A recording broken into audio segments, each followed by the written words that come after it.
빠르게 현명하게 물건 사기. 어떤 게 좋다는 거야? 비켜! 내가 다 삼아! 난 바가지 썼더니 속이 거북해. 시간, 돈, 품질 곰곰이 따져봐야지. 그런데 어떻게? 내가 해결하마! 가격과 품질 두 마리 토끼를 잡았다! 시간도 절약된다는 말씀. 참외품 앱도 있어요. 와! 뭐라고요? 스마트 컨슈머를 이용하라는 말. 안녕하세요. 1372 소비자 상담센터입니다. 저는 평범한 직장인 도지름이라고 합니다. 결혼 기념일이 다가와서 추위를 많이 타는 아내를 위해 인터넷으로 패딩 한 벌 주문했죠. 택배 왔습니다.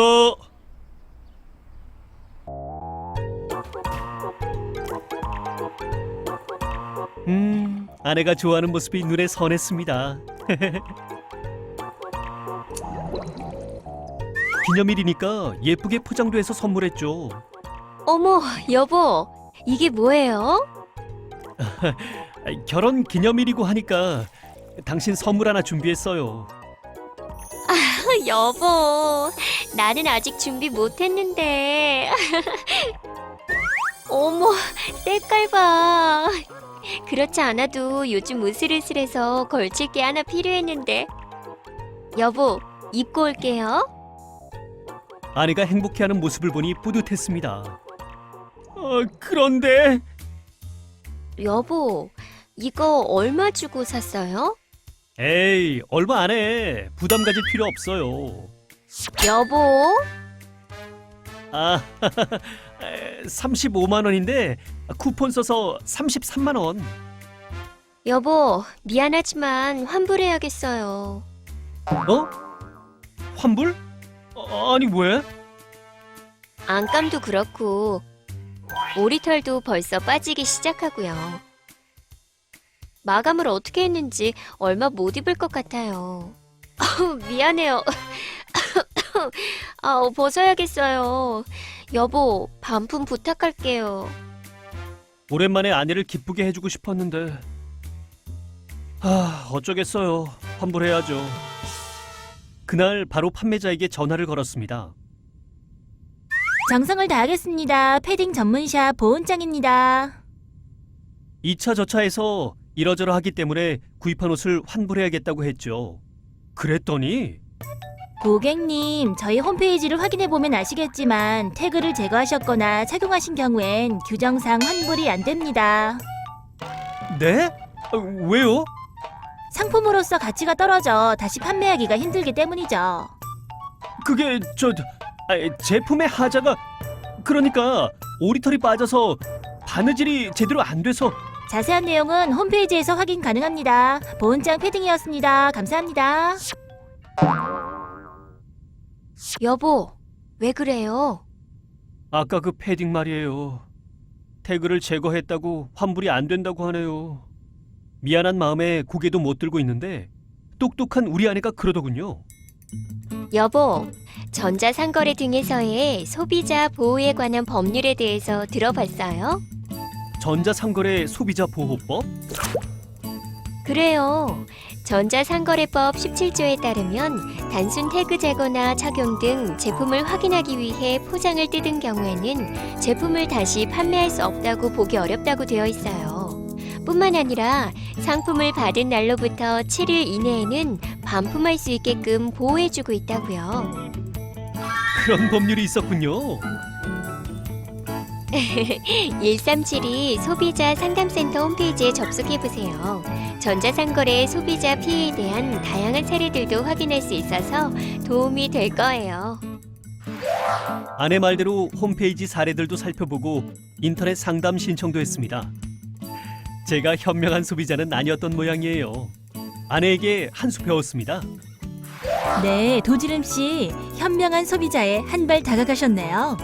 통신 판매로 상품을 구입한 경우에는 계약서를 받거나 상품을 받은 날로부터 7일 이내에 반품할 수 있답니다. 제품 포장을 훼손하셨다고요? 안심하세요. 제품 내용을 확인하기 위한 포장 훼손과 단순 태그 제거, 몸에 맞는지 확인하기 위한 착용은 철약 철회가 가능합니다.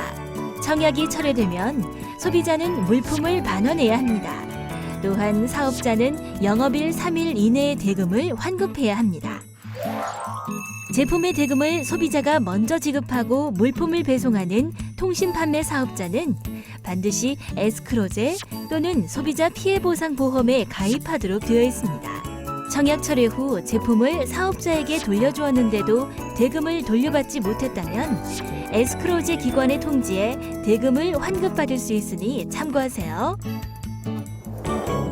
안녕하세요. 1372 소비자 상담센터입니다. 그 사람을 처음 본 건 어느 홍보관이었지.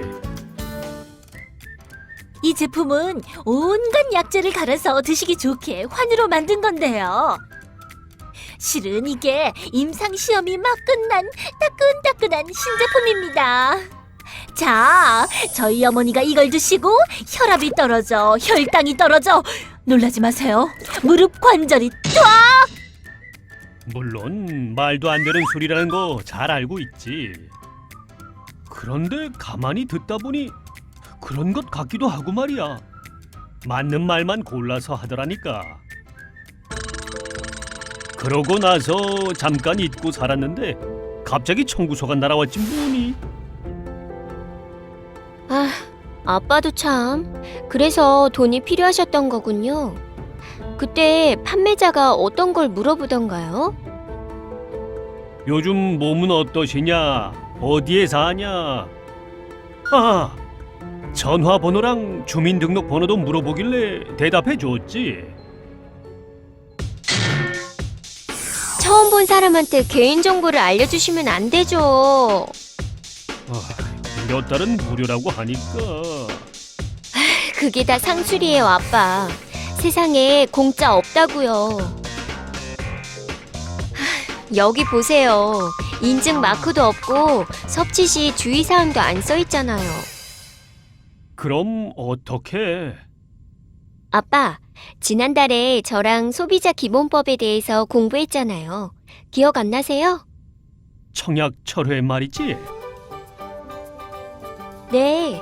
판매자가 자기 사업장이 아닌 홍보관에서 판매를 한 경우니까 이번 경우는 방문 판매라고 할 수 있겠네요. 방문 판매도 청약 철회가 가능하니? 구매한 지 한 달이나 지났고 사업장이 어딘지도 모르는데.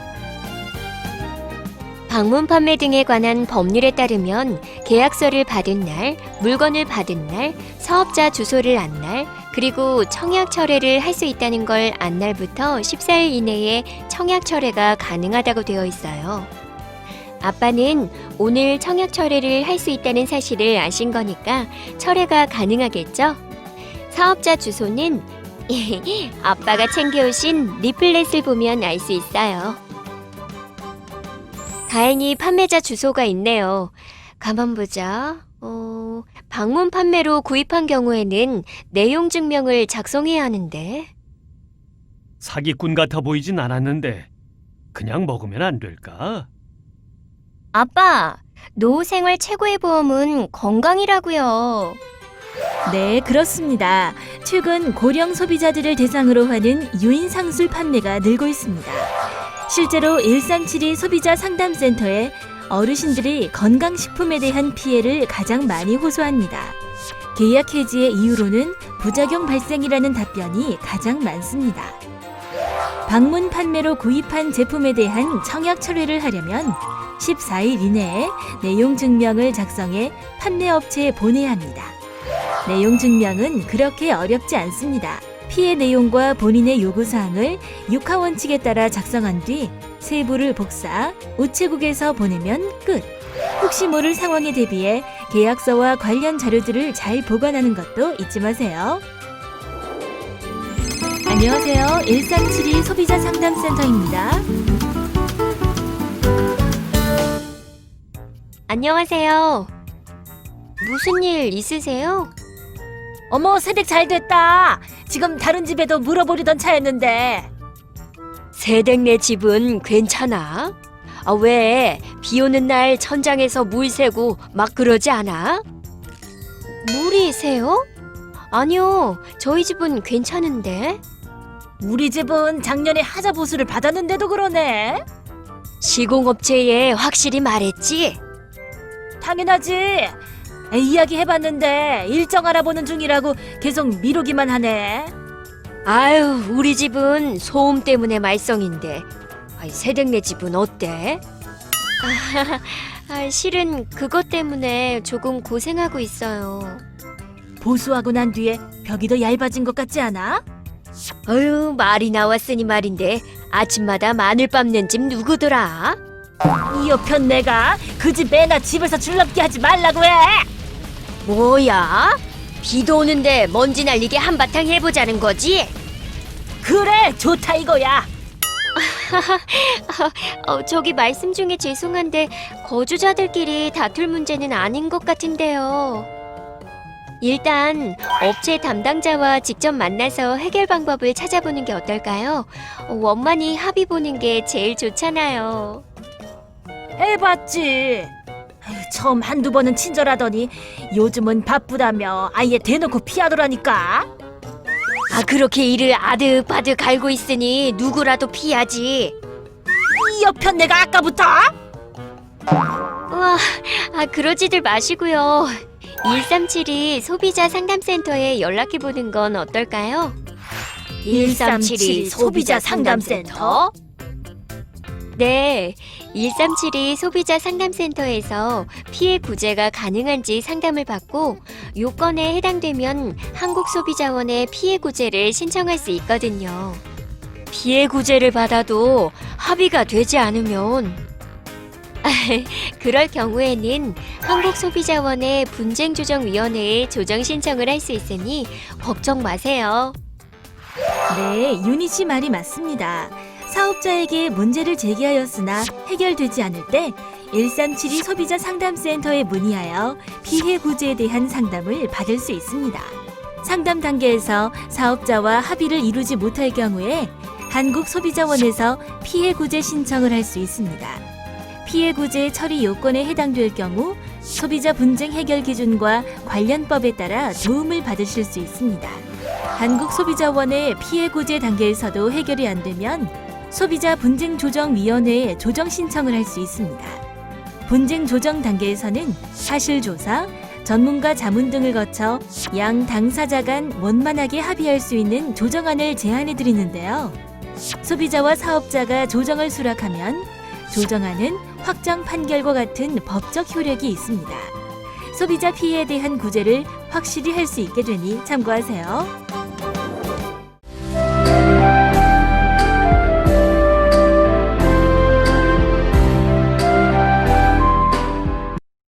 안녕하십니까. FTC 뉴스 공정희입니다.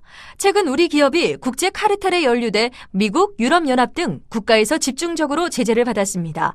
그럼에도 불구하고 해외 진출 기업의 경쟁법 준수의식이 미약한 상황입니다. 이 자리에 공정남 기자가 나와 있습니다. 공정남 기자? 네, 공정남입니다. 2008년 LCD 담합으로 한 국내 업체가 벌금 4억 달러를 미국 공정위로부터 부과받았습니다.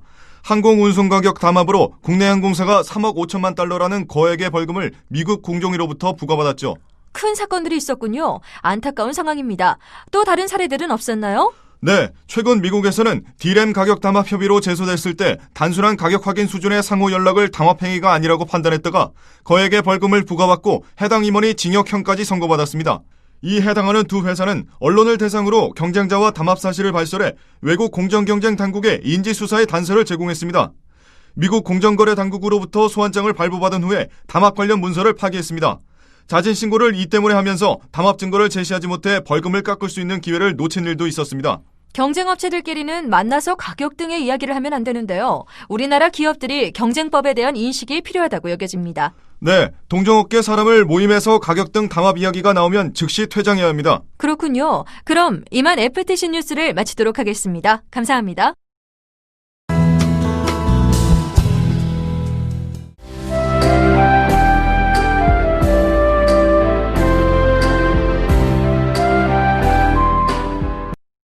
사장님, 얼마 전 입찰한 고속도로 중앙분리대 공사 입찰에서 우리가 낙찰자로 선정됐습니다.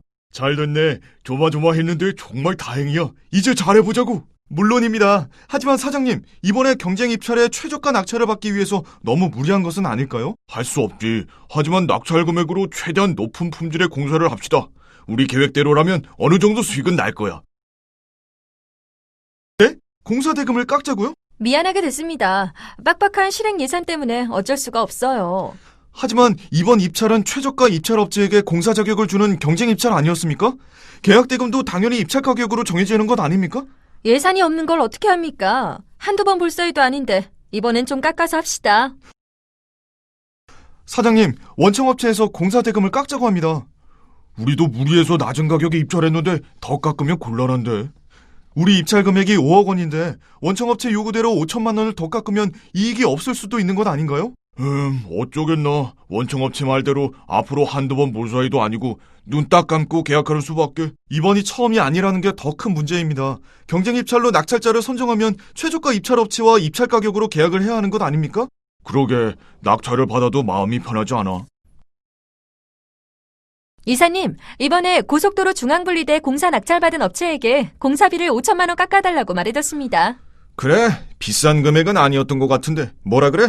남는 게 없다고 우는 소리죠 뭐. 그 문제는 신중하게 생각해보자고. 요즘 공정위에서 최저가 낙찰가보다 싸게 계약한 불공정 하도급 거래가 잇따라 적발되고 있어. 네?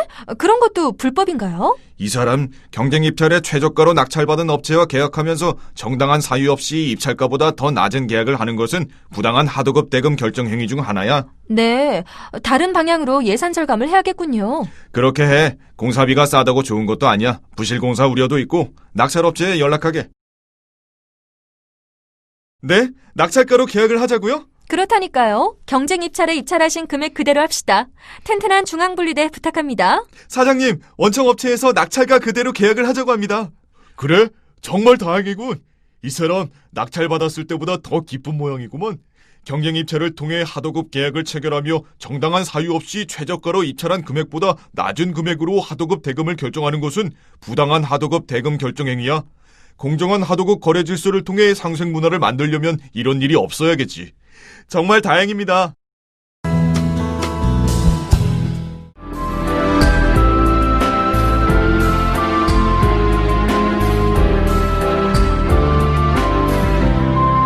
자네, 우리 회사 전산 시스템 구축 비용이 너무 비싼 것 같지 않나? 그런 것 같아. 계열사에게 일을 주면서 더 비용이 증가한 것 같아. 동감이야. 사장님께 말씀드려보겠네.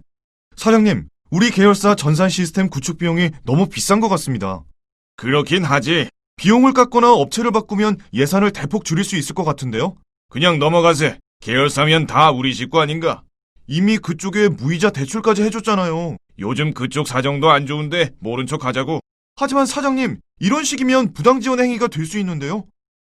그 사람 일이나 하게. 요즘 공정위에 신고하는 사례가 많다던데 잘못하면 우리 회사도. 쓸데없는 소리!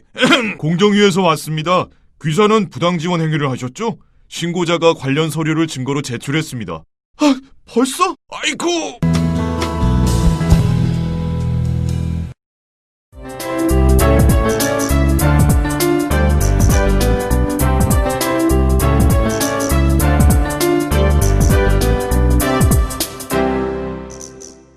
회사 면접 있다고 정장 산다더니 잘 샀어? 사긴 샀는데 이것 좀 봐. 살 때는 몰랐는데 집에 와서 보니까 치마 딴 부분 바느질 엉망인 거 있지? 어머, 정말 이건 좀 심했다. 응, 그래서 오후에 교환하러 가려고. 그런데 치마만 교환해 주려나? 한 세트로 산 재킷도 같이 새 것으로 교환받고 싶은데. 왜 안 되니? 업체가 분쟁 해결 방법에 관한 별도의 의사표시가 없으면 공정위가 고시한 소비자 분쟁 해결 기준이 분쟁 해결 기준이 돼. 그 기준을 보면 상하의 한 벌인 그 기준의 경우에는 한쪽에만 이상이 있어도 한 벌로 간주해서 다 교환해준다고 나와 있어. 정말 다행이다. 난 안 된다고 할까봐 조금 걱정했는데. 응, 하지만 상하이가 디자인이나 소재가 다를 경우에는 해당 의류만 교환이 가능해. 아, 그렇구나. 그런데 다른 옷으로 교환하는 것도 될까? 당연하지. 같은 가격일 경우 동일한 가격대의 옷으로도 교환이 가능하고 동일한 옷으로도 교환이 가능해. 바느질 분량 말고 교환이 가능한 경우가 있을까? 바느질 불량, 세탁 후 변색되거나 탈색 수축 등의 원단 불량, 단추나 지퍼 등의 부자재 불량, 사이즈 부정확, 태그의 옷감에 대해 표시해 놓지 않았거나 부실하게 표시되어 세탁 사고가 일어날 경우에도 모두 교환이 가능해. 교환만 할 수 있는 거야?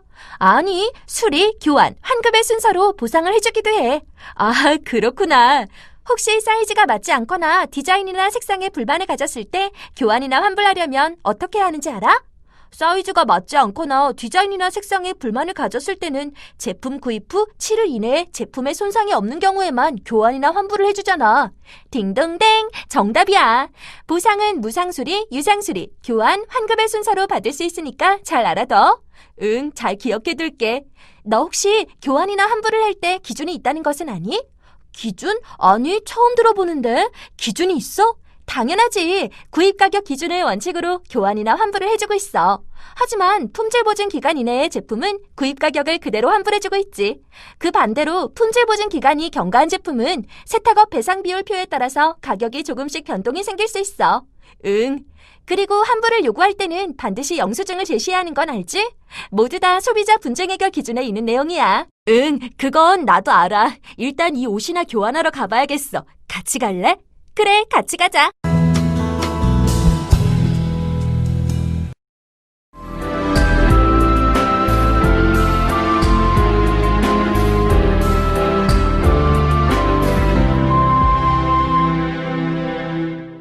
어떤 제품을 사지? 전자제품은 애프터 서비스가 중요한데 서비스 센터에 부품이 없는 경우가 많더라. 걱정 마. 최근 공정위가 소비자 분쟁 해결 기준 개정한 거 모르니? 소비자 분쟁 해결 기준? 그게 뭐야? 소비자 분쟁 해결 기준은 소비자와 사업자 간에 발생하는 분쟁을 원활하게 해결하기 위해 시행되고 있는 곳이야. 분쟁 당사자 사이의 분쟁 해결 방법에 관한 별도의 의사표시가 없는 경우에 한해 분쟁 해결을 위한 합의 또는 권고의 기준이 되는 거야. 그래? 그런데 소비자 분쟁 해결 기준과 전자제품 AS와 무슨 관련이 있는데? 이번 개정된 내용 중에 전자제품 부품 보유 기간에 관련된 게 많아. 주요 전자제품에 대한 부품 보유 기간을 지금보다 1년씩, 즉 TV, 냉장고는 7년에서 8년으로, 세탁기는 5년에서 6년으로, 스마트폰을 포함한 핸드폰은 3년에서 4년으로 연장되었어. 아, 정말? 부품 때문에 AS 못 받을까봐 걱정했었는데 다행이다. 이것만이 아니야. 그동안 부품 보유 기간이 사업자가 해당 제품의 생산을 중단한 시점인지 아니면 소비자가 해당 제품을 구입한 시점인지가 문제로 제기됐는데 부품 보유 기간의 기산 시점을 사업자가 해당 제품 생산을 중단한 시점으로 규정됐대. 나는 전자제품 살 때 진짜 많이 고민하는데 이번 소비자 분쟁 해결 기준 때문에 한시름 놓을 것 같아. 만약에 부품 보유 기간이 남아있음에도 불구하고 사업자가 부품이 없어 제품을 수리하지 못할 때는 소비자에게 보상을 해줄 수가 있어. 공정거래위원회 홈페이지에 들어가서 한번 자세히 살펴봐야겠어. 고마워, 친구야. 뭘? 저쪽에 있는 제품 한번 볼까? 그래.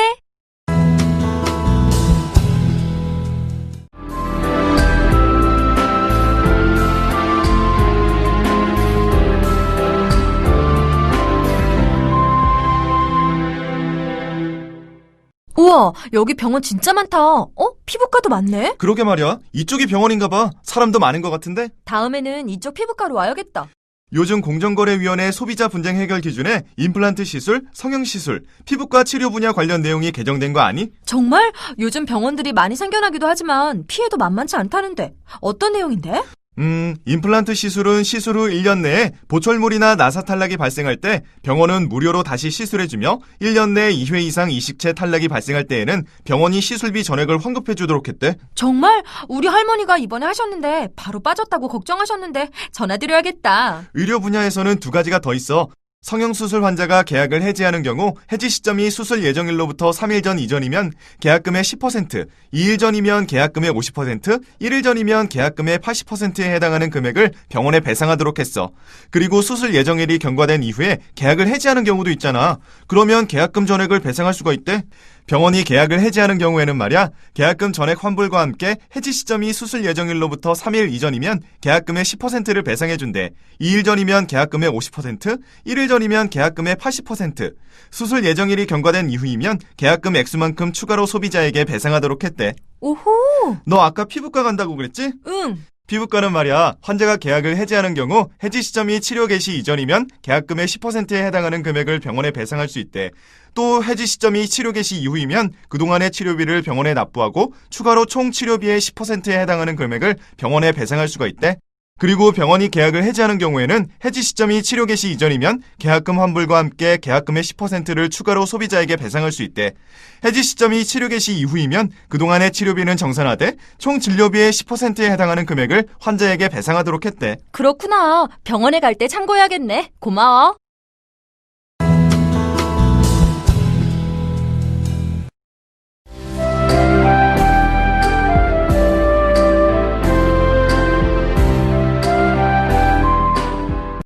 네? 제품을 만들어 놓으면 모두 구매하신다고 하셨잖아요. 생산 계획이 갑자기 바뀌었어요. 미안합니다. 그래도 말씀하신 대로 제품을 벌써 다 만들어 놨는데 납품하지 못하면 우리 회사가 어려워집니다. 어쩔 수 없습니다. 다음 기회에 거래하시죠. 정식 계약을 한 것은 아니니 우리 책임은 없습니다. 여보, 무슨 일 있어요? 물건을 만들어 놓으면 구매한다던 회사가 이제 와서 구매하지 않는다는군. 계약서도 없으니 하소연할 데도 없고. 거래를 하기 전에 계약서를 작성하는 것은 상식 아니에요? 큰 거래처에서 계약서 없이 일단 구두로 일감을 줄 때 중소기업이 계약서 작성을 우기는 거 힘들어. 거래처를 잃을 수도 있거든. 구두 발주는 오래된 관행이기도 해. 관행이라고는 하지만 중소기업에게는 너무나 가혹하네요. 아빠, 얼마 전 공정거래위원회가 보낸 이메일을 받았는데요. 대기업과 거래할 때 주의할 점이 소개되어 있었어요. 그래? 어떤 내용이야? 대기업과 거래할 때 어렵겠지만 계약서 작성을 요청하래요. 글쎄, 그게 어렵다니까. 계약서 작성이 어렵다면 계약서 이외에 증빙이 될 만한 자료를 챙겨둬야 한대요. 증빙이 될 만한 자료? 네, 거래를 하다 보면 서로 이메일이나 팩스를 교환하게 되고 혹시 대기업 관계자와 회의를 하게 되면 회의록도 남잖아요. 그리고 납품할 물건의 제작 도면이나 과업 지시서 등이 오갈 수도 있고요. 이런 것들을 잘 모아서 정리해두라고 하더군요. 아, 그렇군. 구두로 지시한 내용을 6하 원칙으로 정리를 하래요. 누가 언제, 어디서, 어떻게, 어떤 내용으로 지시했다 등을 자세히 기록해두라는 거죠. 전화통화를 했다면 전화통화 시간, 통화 상대방, 내용 등 공정위가 중소기업의 어려움을 감안해서 계약서 없는 거래에 대한 조사를 하려고 해도 증거가 없으면 조사 자체가 어려운 경우가 많대요. 그래? 그런 면도 있겠군. 우리 딸이 모르는 게 없네? 참고하셔야겠어요. 알았어.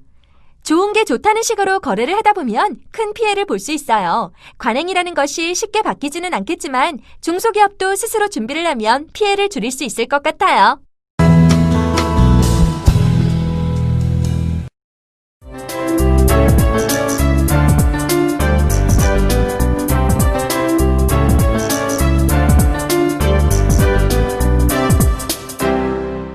우리 회사가 경쟁회사하고 제품 가격을 서로 짰다가 공정거래위원회의 제재를 받은 거 알지? 여기 신문에도 나왔네? 너무한 것 아니야? 요즘 기업하기 얼마나 어려운데 이렇게 기업의 길을 꺾으면 어떡해. 너무 흥분하지 말게. 차분하게 생각해보자고. 기업들이 제품 가격을 서로 짜는 것이 부당하다는 것은 상식 아닌가? 그렇지. 하지만 오죽하면 그렇겠나. 다 함이 드니까 할 수 없이 그런 거지. 기업 입장에서는 경쟁사와 가격을 짜는 식으로 경쟁을 회피하면 손쉽게 많은 이득을 올릴 수 있으니 좋다고 생각할 수 있지만 그게 결국 기업의 독이 될 수 있어. 독이 되다니? 우리는 경쟁사와 가격을 짜고 판 기간에 이익이 급증했다네. 하지만 기업이 담합에 안주하며 제품과 서비스 개발을 게을리하면 품질과 서비스 정신으로 무장한 외국의 기업이 우리나라에 진출하면 경쟁하는 데 힘겹겠지. 결국 시장에서 도태될 수도 있어. 담합하는 순간에는 좋지만 장기적으로 볼 때 결국 기업에게도 해가 된다는 것이지? 당연하지. 게다가 소비자는 피해를 볼 수 있어. 기업이 가격과 품질 그리고 서비스로 경쟁을 하면 소비자는 보다 좋은 제품을 좋은 서비스를 받으며 싼 가격에 살 수 있지만 담합은 그런 기회를 없애버리니까. 하지만 담합은 참으로 뿌리치기 힘든 유혹이야.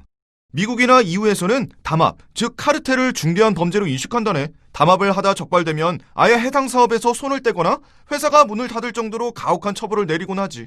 그래? 그런 이야기는 처음 듣는군. 나는 우리나라가 제일 담합에 엄격한 줄 알았어.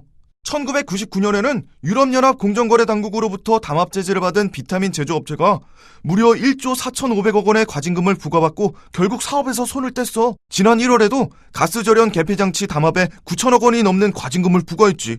우리나라의 대표적인 한 기업은 미국에서 담합이 적발되어 3억 달러라는 천문학적 과징금을 부과받고 직원이 구속되기도 했어. 3억 달러라면 3천억 원이 훨씬 넘는 금액인데 선진국이 우리보다 강력하게 담합 행위를 처벌하는 모양이네.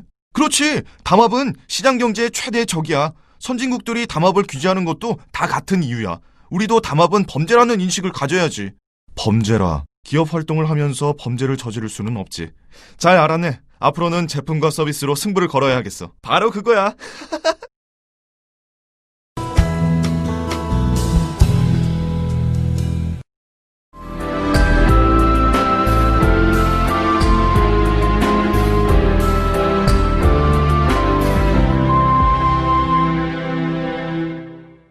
이게 뭐야? 공정위에 담합을 스스로 신고하는 기업이 늘고 있다고? 최근 석유화학 업체의 담합 적발이 자진신고자 감면제도를 이용한 업체들의 자진신고에 의한 것이라는 사실이 알려지면서 자진신고가 늘고 있다? 담합을 자진신고하는 회사는 과징금을 감면해주니까 자진신고가 늘어나는 모양이군.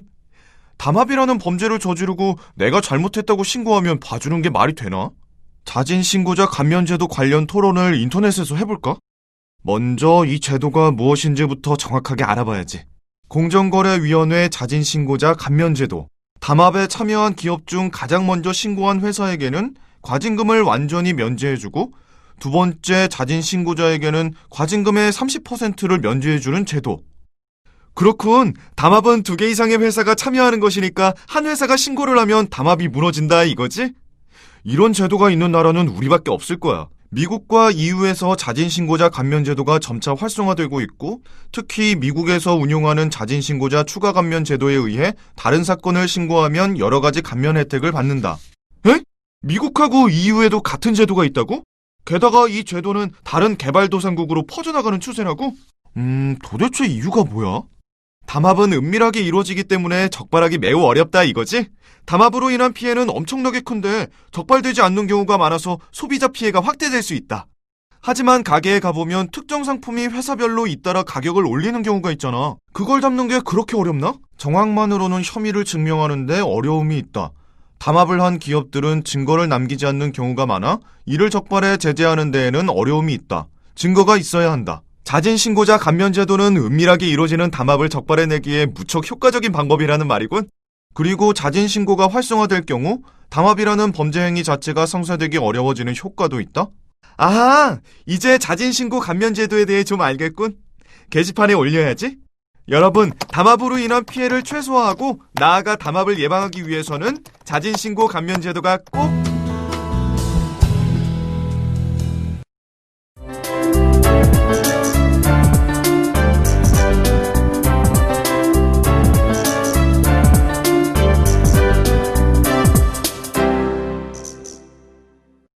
집 리모델링 하면서 가구도 새로 바꿨다며? 구경 좀 시켜줘. 응, 리모델링 하면서 분위기도 바꿀 겸 가구도 바꿨지. 근데 화장대랑 옷장, 책상을 모두 교환해야 할 것 같아. 집에 와서 보니까 조금씩 문제가 있더라고. 화장대는 서랍 쪽에 벌레 먹은 것이 있어. 정말? 빨리 교환해야겠다. 시간 많이 지나면 안 해주잖아. 급하게 안 해도 돼. 소비자 분쟁 해결 기준을 보면 벌레가 발생했을 때는 구입일로부터 10일 이내에는 제품 교환이나 환불을, 2년 이내에는 무상 수리 또는 부품 교환을 받을 수 있거든. 그리고 부품 교환을 하고 또 하자가 발생할 경우는 제품 교환을 받을 수 있어. 아, 그렇구나. 참, 옷장은 뭐가 문제야? 옷장 문이 조금 휘었더라고. 그래서 교환하려고. 문이 휘었을 때도 교환받을 수 있어? 혹시 교환할 수 있는 기간이 정해져 있나? 당연하지. 먼저 문짝끼리의 0.5% 이상일 경우에는 구입일로부터 6개월 이내에는 제품 교환을, 3년 이내에는 무상수리 또는 부품 교환을 받을 수 있어. 그리고 문짝끼리의 0.5% 이하일 경우에는 구입일로부터 3년 이내에 무상수리 또는 부품 교환을 받을 수 있어. 또 규격치수 허용 오차가 플러스 마이너스 5mm 이상일 경우에도 제품 교환을 받을 수 있어.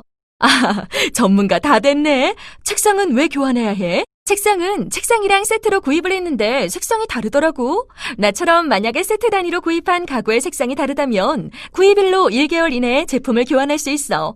동일한 색상의 가구가 없다면 환불도 가능해. 그렇구나. 그런데 만약에 세트 단위 가구의 색상이 변색됐을 때는 보상을 받을 수 있어? 그럴 때는 구입일로부터 10일 이내 교환이나 환불을 받을 수 있어. 구입 후 1년 이내에 사용하던 가구의 색이 변색됐을 때도 새로 구입할 필요 없이 제품 교환을 받을 수 있어. 잘 기억해야겠다. 어머, 그런데 새 가구들이라 그런지 아직 냄새가 난다. 애기들도 있어서 빨리 냄새가 빠져야 할 텐데. 맞아. 아직 애들이 어리다 보니까 혹시 기관지에 영향을 줄까 봐. 애들도 있는데 조심해야지. 계속해서 화학 제품 등 자극성 냄새가 난다면 구입하고 6개월 이내에는 제품 교환이나 환불이 가능하다고 하니까 잘 알아둬. 응, 고마워. 아, 그리고 이번에 산 가구들 품질 보증 기간 내에 같은 부분의 하자로 2회 수리를 받았는데도 또 재발한다면 제품을 새 것으로 교환해주거나 다시 환불받을 수 있으니까 그것도 잊지 마. 응. 가구의 수리가 불가능하다면 품질 보증 기간 중 자연적으로 고장이 발생했을 때는 제품 교환이나 환불이 가능해. 하지만 소비자의 과실 때문이라면 구입한 가격에서 감가상각을 공제한 후에야 환불을 해주거나 제품 교환을 받을 수 있어. 그리고 품질 보증 기간이 지났다면 감가상각한 금액의 10%를 가산하여 환불해주거나 제품 교환을 받을 수 있어. 그렇구나. 그런데 감가상각이 뭐야? 응, 감가상각이란 회계에서 사용하는 계산 방법으로 내용연수분의 사용연수 곱하기 구입가로 계산해서 알 수 있어. 그렇구나. 잘 기억해두었다가 위와 같은 상황에 처할 때 잊지 않고 참고할게. 고마워.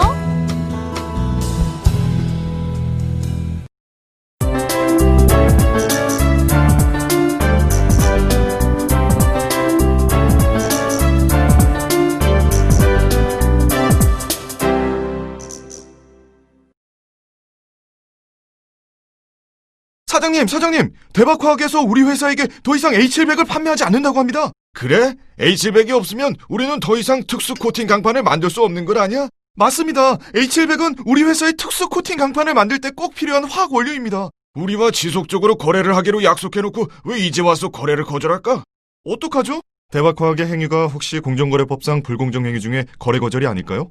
거래 거절? 네, 거래 거절. 자네 공정거래법 인터넷에서 뽑아봐. 네.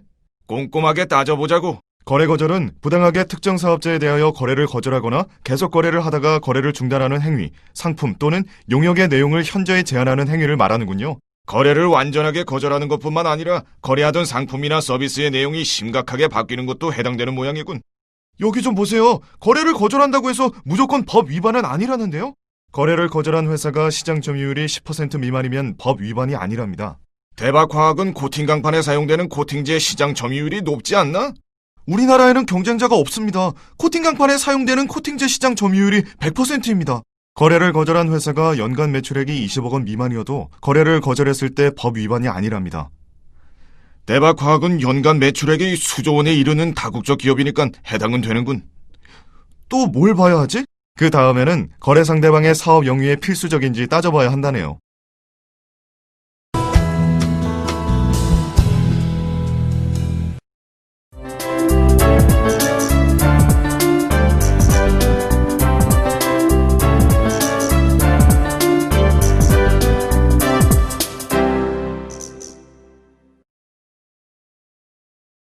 그러니까 대박화학이 우리 회사에 제품을 제공하지 않기로 했는데 이런 행위가 공정거래법상 거래 거절이 되려면 거래를 거절한 제품이 우리 사업에 필수적인지 따져봐야 한다 이거지? 네. 대박 화장품 제품이 없으면 사실상 우리는 코팅 강판 사업이 어려운 거 아니야? 그럼요. 큰일 나죠. 관련 사업이 불가능합니다. 그 다음으로는 대체 거래선을 확보할 수 있느냐를 살펴봐야 한다고 합니다. 강판 코팅제 H700과 유사한 화학 제품을 만드는 업체들이 있지만 우리 설비와 맞지 않기 때문에 수입과 활용이 불가능하지. 그런데 왜 갑자기 이러는 거야? 한국 코팅 강판 시장에 진출하려는 외국의 대형업체의 아메유로가 대박화학에게 부탁을 한 모양입니다. 그래요? 경쟁자를 시장에서 쫓아내려고 한 것이군. 공정거래법상 거래 거절이 되려면 또 어떤 조건을 충족시켜야 하지? 사업 활동이 곤란해지는지 그리고 경쟁 제한이 초래되는지 여부를 봐야 한다고 하네요. 사업 활동은 명백하게 곤란해지고 우리가 대박화학의 코팅제를 받지 못하면 코팅 강판 시장에서 경쟁이 제한되는 것은 분명하지. 그렇죠. 대박화학 제품이 없으면 우리는 코팅 강판 시장에서 큰 곤란을 겪고 아메유로가 한국 시장을 독점하게 됩니다. 우리 회사가 대박화학과 계속적 거래 관계인지도 따져봐야 한답니다. 처음 거래를 시작할 때 적어도 수년간 H700을 제공하기로 했었지. H700에 대한 수요가 줄어도 우리 회사를 위해서 계속 H700을 생산해서 제공하는 것은 가능하다고 했어. 사장님, 이번 건은 공정거래위원회와 상의해보는 게 좋겠습니다. 공정위가 공정거래법상 거래거절로 결정을 하면 거래거절 행위를 하지 말라는 시정명령이 부과될 수도 있으니까요. 그래, 준비들 합시다. 네.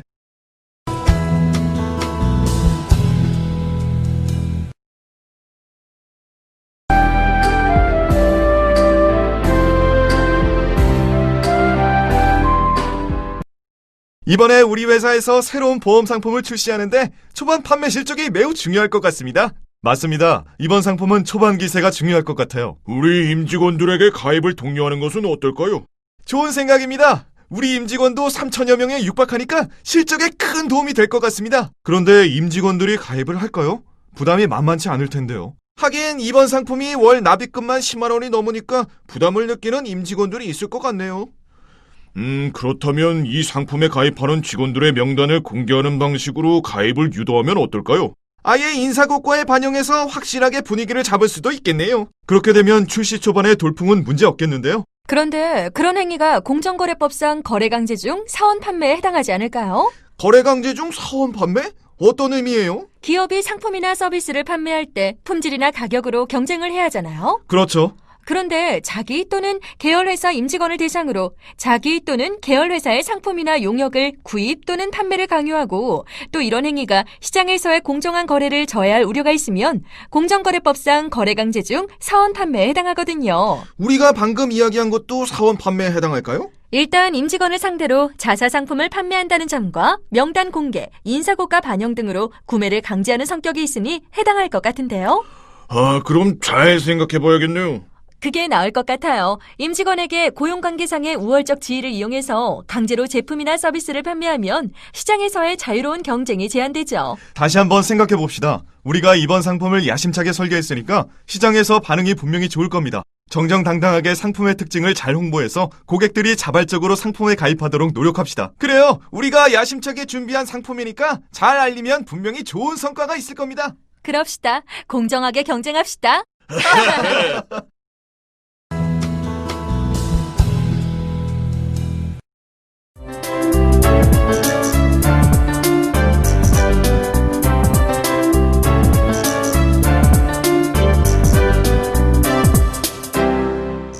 아빠, 엄마, 기획사에서 저하고 계약하재요. 와, 우리 딸 장하다. 지난번 치른 오디션 결과가 좋았던 모양이구나. 네, 제가 제일 잘했대요. 정말 자랑스럽다. 계약서는 가져왔니? 기획사에서 미성년자는 부모님의 동의가 필요하다면서 부모님의 서명을 받아오라고 하셨어요. 자, 여기 있어요.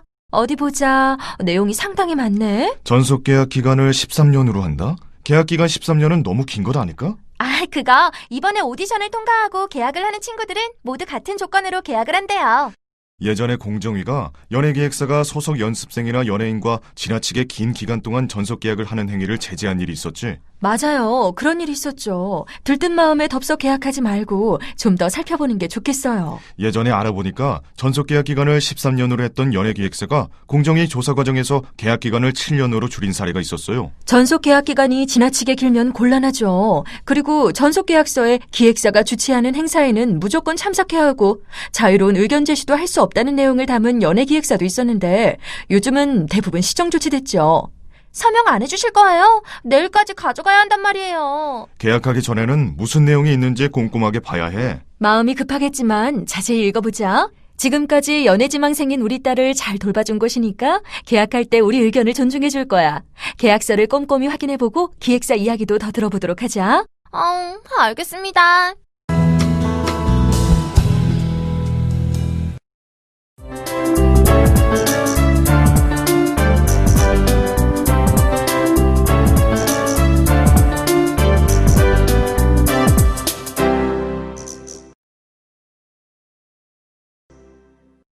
다녀왔습니다. 잘 다녀왔니? 학원은 알아봤어? 네, 친구들에게 물어보니 우리 동네에서는 합격 학원이 제일 유명하대요. 그 학원의 강의 과정 중에 필요한 것들이 있니? 네, 이번 방학에는 수학을 보충하려고 했는데 마침 적당한 강좌가 있었어요. 그런데 다른 학원에 비해서 수강료가 비싼 편이에요. 그래? 학생들이 몰려서 그런가? 그런 면도 있고 오프라인 강좌 수강생들에게도 집에서도 수강할 수 있는 온라인 강좌를 의무적으로 수강 신청하도록 하거든요. 그래? 온라인 강좌도 들을만해? 네, 하지만 온라인 강좌 중에는 수학이 없어서 굳이 제가 수강할 필요는 없어요. 일반 오프라인 강좌를 신청하려면 반드시 온라인 강좌를 수강해야 하니? 아예 패키지로 묶어서 수강 신청을 받기 때문에 오프라인 강좌 하나만 단독으로 수강 신청을 할 수 없어요. 그런 행위는 공정거래법상 거래강제 중 끼어 팔기에 해당할 수 있는데. 그럴 수 있겠네요. 끼어 팔기요? 응, 별개의 상품이나 서비스를 동반 구입하도록 강제하는 행위 중 공정한 거래를 저해하는 행위를 끼어 팔기라고 해. 예전에 한 학원이 비슷한 행위를 했다가 공정거래위원회로부터 시정명령과 과징금을 부과받은 일이 있죠. 그렇죠. 서로 연관이 없는 별개의 강의를 강제로 동반 구입을 하도록 하는 행위는 학원 시장에서의 자유롭고 공정한 경쟁을 방해하는 행위라고 할 수 있어요. 특히 선호도가 높은 학원은 이렇게 끼어 팔기 행위를 해도 학생들이 할 수 없이 수강 신청을 하는 경우가 많죠. 맞아요. 친구들이 다 불만이 있지만 할 수 없이 수강 신청을 하곤 해요. 내일 좀 더 자세하게 알아본 후에 신청하도록 하자. 그래, 만약 학원 측이 자유롭고 공정한 경쟁을 저해하는 끼어 팔기 행위를 하는 게 맞다면 학원 측에 말해서 각 강좌를 따로 신청할 수 있도록 요구해야 할 것 같구나. 수고했다. 어서 씻고 와. 저녁 먹자. 네.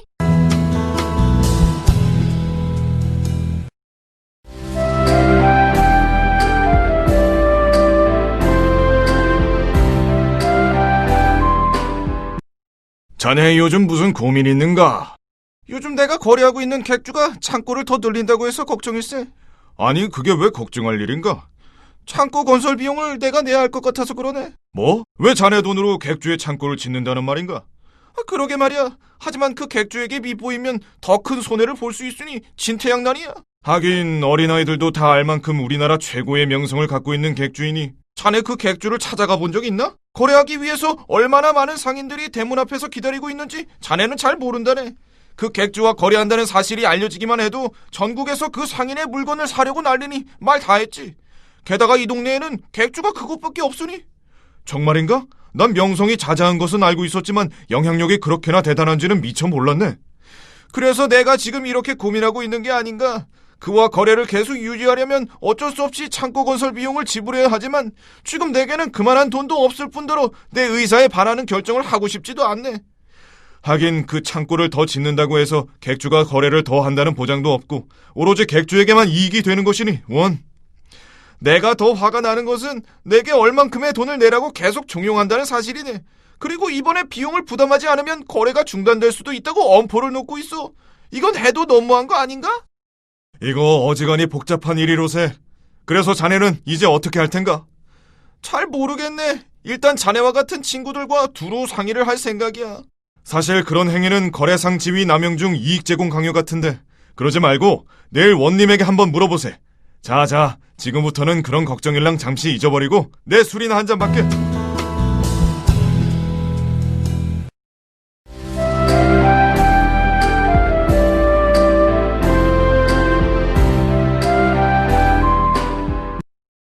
안녕하십니까. FTC 뉴스 공정희입니다.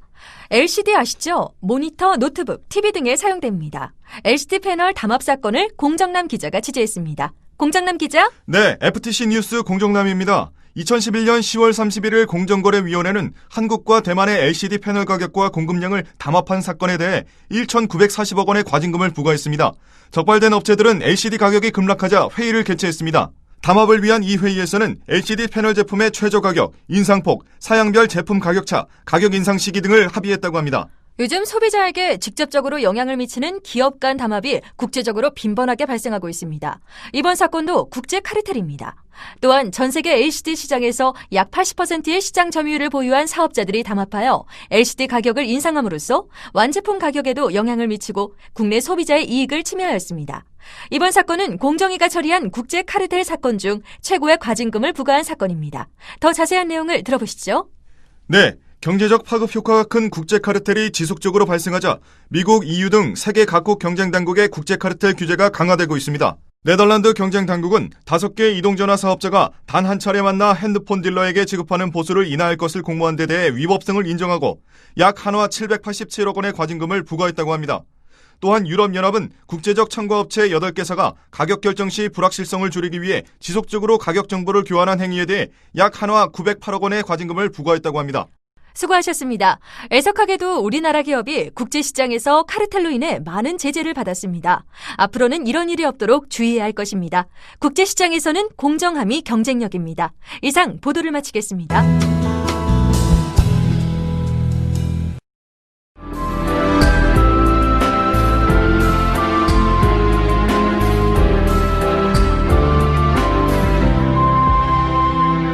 우와, 드디어 이 영화를 보게 되는구나. 진짜 보고 싶었어. 나도. 이 영화 평점도 높고 이미 본 사람들도 꼭 보라고 추천하더라. 지난 주말에 친구랑 밥 먹고 이 영화 보려다가 결국 못 봤지 뭐야. 아니 왜? 티켓 발권하고 팝콘까지 사서 영화관에 앉았는데 아무리 시간이 지나도 영화가 나오지 않는 거야. 처음에는 광고가 좀 많이 나오는데 라고 생각했는데 시계를 보니까 상영 시간보다도 30분이 지나도록 영화가 나오지를 않는 거야. 왜 그런 거래?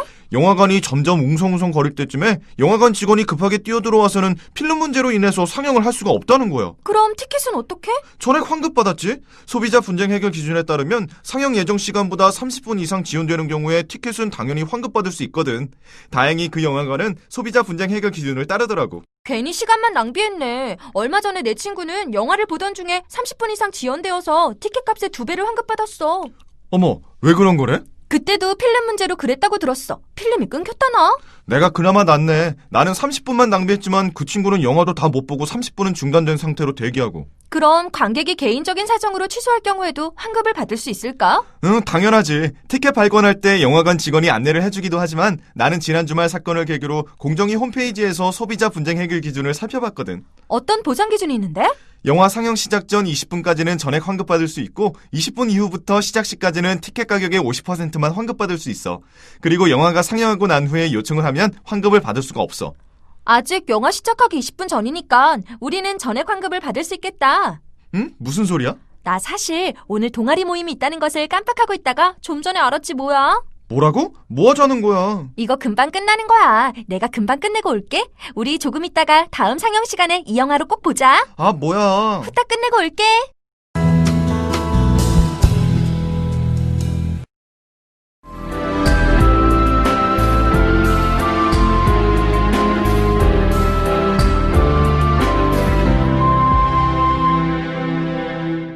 사진 인하러 오셨어요? 아니요, 저는 오늘 조카 돌잔치 사진을 찾으러 왔어요. 집 앞에도 사진관이 있는데 못 믿어서 여기까지 와서 맡겼지 뭐예요. 무슨 일 있었어요? 전에 집 앞 사진관에서 사진을 인화하다가 현상 과정에서 문제가 생기는 바람에 사진을 인화할 수 없게 되었거든요. 그때 주인이랑 얼마나 실랑이가 오갔는지 몰라요. 손해배상은 받으셨어요? 네, 제가 그때 손해배상을 받으려고 여기저기 찾아보다 보니 소비자 분쟁 해결 기준이라는 게 있더라고요. 그래서 그걸 보이면서 손해배상을 해달라고 하니까 그제야 해주더군요. 다행이네요. 저도 얼마 전에 사진 때문에 고생했어요. 무슨 일이 있으셨어요? 시어머니 환갑잔치 때문에 비디오 촬영을 의뢰했었는데 제가 보기에도 상태가 너무 아닌 거예요. 다시 잔치를 할 수도 없으니까 손해배상 해달라고 했는데 그 주인이 도리어 화를 내서 꽤나 골치 아팠거든요. 손해배상은 받았어요? 하도 안 해준다고 발뺌하는 바람에 여전히 다투는 중이에요. 소비자 분쟁 해결 기준에 따르면 의뢰한 사진이나 비디오 상태가 불량하면 계약금을 환급받을 수 있다는데. 사진관과 다시 이야기해봐야겠네요. 다음 분. 제 동생이 반년 전쯤에 돌잔치 기념 촬영을 맡겠다고 하던데 지금 제가 찾아가도 될까요? 아, 안 그래도 몇 번이나 전화를 드렸는데도 안 찾아가셔서 어떻게 해야 하나 생각하고 있었어요. 여기 있습니다. 감사합니다. 아, 그런데 제 동생이 사진 원본도 받아오라고 하던데 원본도 안에 같이 들어있는 건가요? 네, 다음에도 사진 원판을 원하신다면 좀 더 빨리 찾아가셔야 한다고도 전해주세요. 대부분 사진관에서는 사진 원판을 보통 1년까지 보관하거든요. 아, 감사합니다. 조카의 돌잔치 원본도 못 받을 뻔했네요.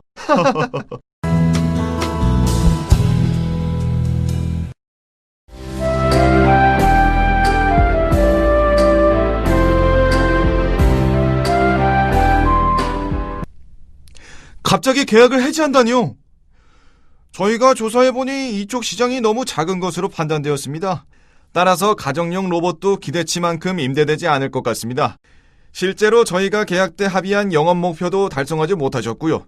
결국 실적이 기대에 미치지 못하는 수준이어서 계약을 해지하려고 합니다. 대리점 계약을 해지하면 저는 어떻게 합니까? 본사 방침입니다. 뭐 이런 경우가... 이복의 친구, 이런 경우가 다 있나? 마음 먹고 시작한 일이 한순간에 물거품이 돼버렸네. 이제 나는 어쩌지? 무슨 일이야? 술도 잘 못 마시는 사람이. 이야기 좀 해보게. 로봇 임대사업 본사에서 내가 합의한 영업 목표를 달성하지 못했다는 이유로 계약을 해지하려고 한다네. 아니, 그런 이유로 계약을 해지하겠다고 했다고? 본사에서 자네한테 한 행위는 불공정 거래 행위의 한 유형인 거래상 지위 남용이 아닐까? 거래상 지위 남용 행위? 그게 무슨 소린가? 대리점은 사업활동의 주요 부분을 본사에게 의존하고 있고 사업활동의 유지를 위해서는 본사와 계속적인 거래관계가 필요하다네. 그렇지. 본사와의 계약이 일방적으로 종료하게 되면 대리점은 그동안 투자금을 고스란히 손해가 되고 앞으로 발생할 예상 수익을 포기해야 되지. 투자 자본 회수가 어렵게 되는 점 등을 감안할 때 결국 본사는 자기의 대리점에 대해 거래상 지위가 있다고 할 수 있지. 이렇게 거래상 지위가 있는 본사가 예약을 판매 목표로 강제하고 일방적으로 해지하는 것은 거래상 지위를 남용한 것이라 할 수 있지. 그래? 내일 아침에 바로 본사에 가서 한번 말을 해봐야겠네. 기운 없어 있지 말게나.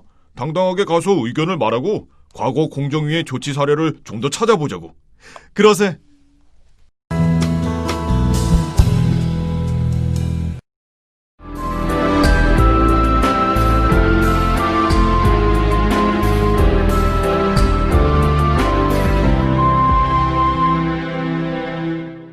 신혼여행 어디로 가지? 그러게, 좀 더 찾아보자. 일생에 단 한 번인데 잘 알아보자고. 여행 관련 피해 사례가 많아서 걱정이야. 혹시 그거 몰라? 공정거래위원회에서 소비자 분쟁 해결 기준의 기존 개선을 신설했잖아. 정말? 해외여행 계약이 취소되는 경우에는 소비자나 사업자가 부담해야 할 손실이 크기 때문에 배상 금액을 10% 증가시켰대. 아, 그렇구나. 국내 신혼여행을 가도 숙박 문제가 만만치가 않아. 숙박시설 수요와 사용요금이 주중과 주말에 따라 다르잖아. 그 점을 고려해서 계약 취소에 따른 배상 비율도 주말의 경우 주중에 비해 10% 많게 했대. 예를 들면 성수기의 이용 예정일 5일 이전까지 숙박 예약을 취소할 때 주중에는 총 요금의 30%, 주말에는 총 요금의 40%를 배상할 수가 있대. 또 성수기의 이용 예정일 1일 이전 또는 당일날에 예약을 취소하게 되면 주중은 총 요금의 80%, 주말에는 총 요금의 90%를 배상할 수가 있대. 그렇군. 우리 내일 웨딩 촬영이지? 웨딩 촬영 같은 사진 현장업에도 기준이 개선됐더라고. 어떻게? 사진 현장업은 하나의 계약으로 수회 촬영하는 것에 있어서 중도의 계약이 해지되는 경우에는 말이야. 그 해지 시점이 촬영 개시 이전이면 총 요금의 10%를, 촬영 개시 이후이면 잔여 요금의 10%를 해지의 책임이 있는 당사자가 상대방에게 배상하도록 했대. 우와, 정말? 우리 결혼은 당신 때문에 걱정 없이 편히 할 수 있겠어. 내가 정말 똑똑한 아내를 두었군. 고마워. 그러니까 나한테 잘해.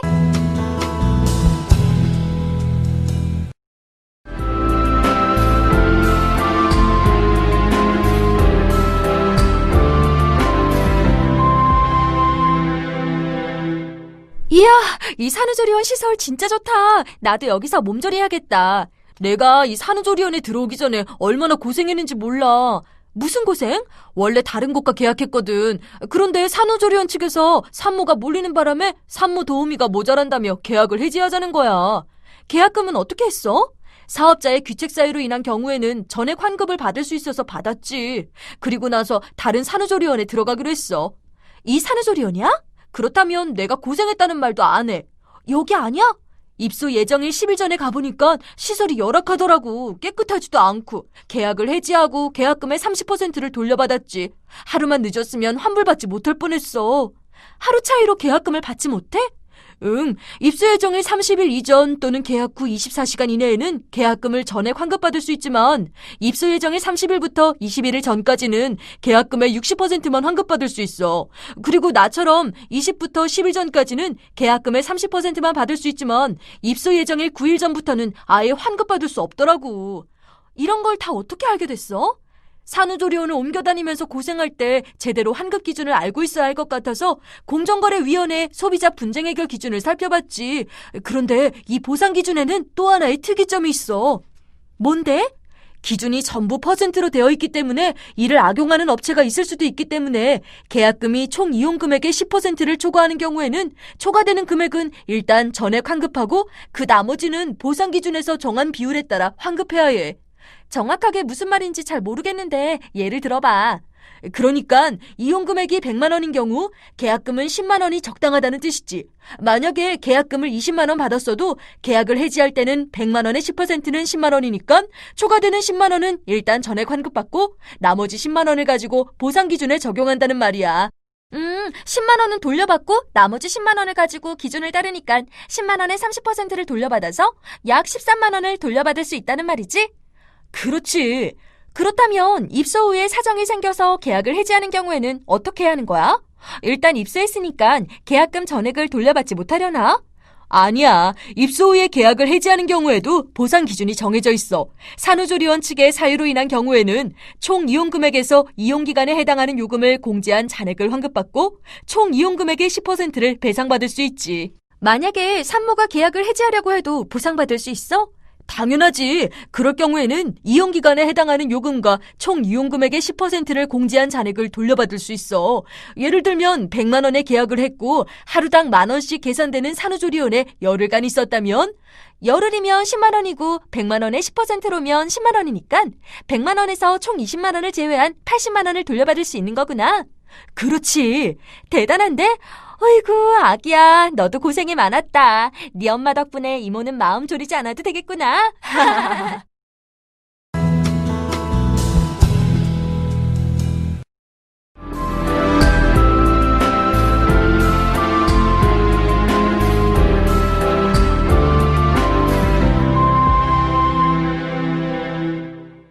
어서 오세요. 무엇을 도와드릴까요? 스마트폰을 보러 왔는데요. 요즘 최신 폰이 무엇인가요? 잠시만요. 드디어 네가 스마트폰으로 바꾸는구나. 축하한다. 요즘 스마트폰이 대세여서 나도 바꿔보려고. 그런데 좀 걱정이 되는 게 있어. 어떤 게? AS가 제일 걱정이야. 아, 난 또 뭐라고. 걱정하지 마. 최근 공정거래위원회가 소비자 분쟁 해결 기준의 보상 기준을 신설했다고 본 적이 있어. 소비자 분쟁 해결 기준? 그건 들어보긴 했는데 자세한 내용은 몰라. 스마트폰의 경우는 기기의 하자에 대해 소비자가 제품을 구입 후 10일 이내에 문제를 제기하면 사업자는 신품으로 교환해주거나 구입가를 환급받을 수 있어. 또 1개월 이내에 문제를 제기하면 신품 교환 또는 무상 수리를 해주도록 하며 1년 이내에는 무상 수리를 받을 수 있대. 정말? 그럼 또 요즘 스마트폰으로 인해 소셜 커머스도 많이 활성화됐잖아. 소셜 커머스에 관한 것도 있어. 소셜 커머스를 소비자가 쿠폰 구매 후에 그 구매를 취소하는 경우가 있잖아. 그때 취소 시점이 구입 후 7일 이내이면 사업자는 구매 대금 전액을 환급해주고 사업자가 구매 취소를 방해하거나 소셜 커머스를 통해 쿠폰을 구매한 소비자를 일반 소비자와 차별하는 경우에는 사업자로 하여금 소비자에게 서비스 구매 대금의 전액과 그 금액의 10%에 해당하는 금액을 추가로 배상하도록 했대. 맞아. 그건 내 동생이 했다가 얼마나 고생했는지 몰라. 요즘 통신결합 상품도 새로 생긴 상품인데 관련 내용이 없을까? 당연히 있지. 통신결합 상품은 여러 가지 서비스 중 하나의 서비스라도 제공될 수 없는 지역으로 소비자가 이사하는 경우 소비자는 위약금 부담 없이 계약을 해지할 수가 있대. 그렇구나. 우리 집 조금 있으면 이사하는데 한번 확인해봐야겠다. 근데 개정된 소비자 분쟁 해결 기준이 언제부터 시행이 됐대? 응, 2011년 12월 28일부터 시행이 됐대. 고마워. 너 때문에 마음 놓고 고를 수 있겠어.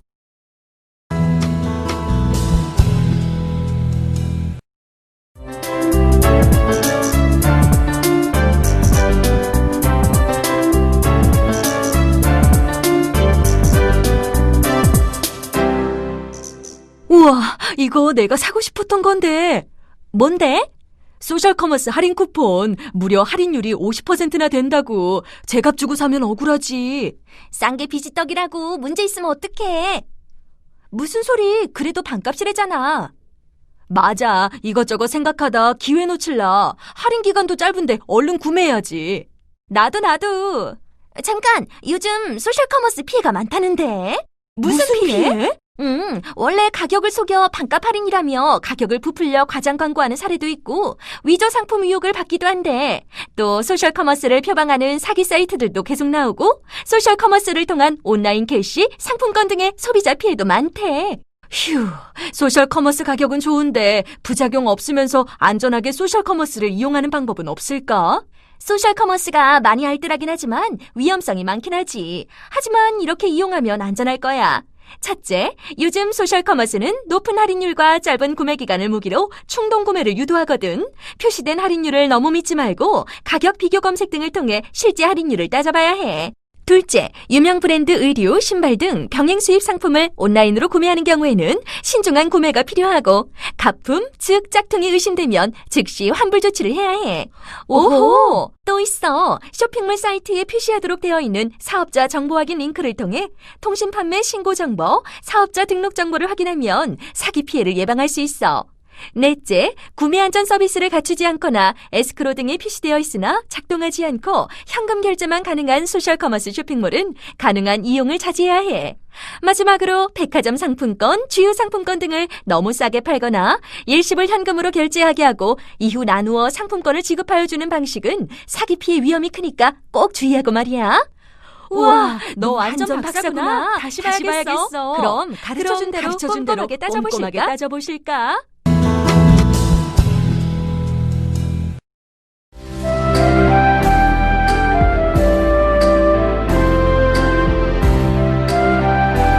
고시원 옮겼다며? 1년 계약하지 않았어? 왜 옮긴 거야? 리모델링 때문에 해지하자는 거야. 2달 살았는데. 이용료는? 소비자 분쟁 해결 기준을 참고로 환불받았어.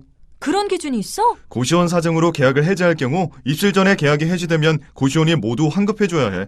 입실 후 해지되면 내가 지불한 금액에서 사용한 날만큼 금액을 제외하고 환급받을 수 있어. 아, 그렇구나. 반대로 이용자가 계약을 해지한다면 보상은 어떻게 되지? 소비자가 계약을 해지하면 고시원 입실 전에는 전액 환급받을 수 있어. 한 달 이내의 계약 기간일 경우 계약 기간 중 계약을 해지한다면 계약 기간의 3분의 1 경과 전에는 이용 금액의 3분의 2에 해당하는 금액을, 계약 기간의 2분의 1 경과 전에는 이용 금액의 2분의 1에 해당하는 금액을 환급받을 수 있어. 그런데 계약 기간의 2분의 1 이후에 해지하면 환급받을 수 없어. 아, 그럼 어느 고시원에 30만 원을 내고 한 달 계약을 했는데 내가 계약 기간의 3분의 1 이내인 일주일만 살다가 개인적 사정으로 계약을 해지한다면 이용 금액의 3분의 2에 해당하는 20만 원을, 계약 기간의 2분의 1 이내인 2주만 살다가 계약을 해지한다면 이용 금액의 2분의 1에 해당하는 15만 원을 환급받을 수 있다는 것이지? 그리고 계약 기간의 2분의 1 이상인 3주를 살고 계약 해지하면 환급받을 수는 없고. 그렇지. 아, 또 내가 한 달 이상의 계약 기간일 경우에 계약을 해지한다면 보상 기준은 어떻게 되는 거야? 계약 기간이 한 달 이상일 경우에는 계약을 해지한 그 달에 반환 이용료와 남은 달의 이용료 전액을 합산한 금액을 보상받을 수 있어. 조금 어렵네. 예를 들어 한 달에 10만 원씩 120만 원을 내고 1년을 계약했는데 내가 4개월 하고 14일을 살다가 계약을 해지하면 계약을 해지한 그 달의 반환 이용료는 월 이용 금액의 2분의 1에 해당하는 5만 원이고 남은 달의 이용료는 미사용 달이 7개월이니까 70만 원이지. 그리고 이를 합산한 금액인 75만 원을 환불받을 수 있어. 고시원 계약 해지 보상 기준을 기억해서 후에 손해보거나 피해보는 일이 없도록 해야겠다. 정보는 힘이야. 많은 지식과 정보를 얻어서 권익은 스스로 지켜나가자. 그래.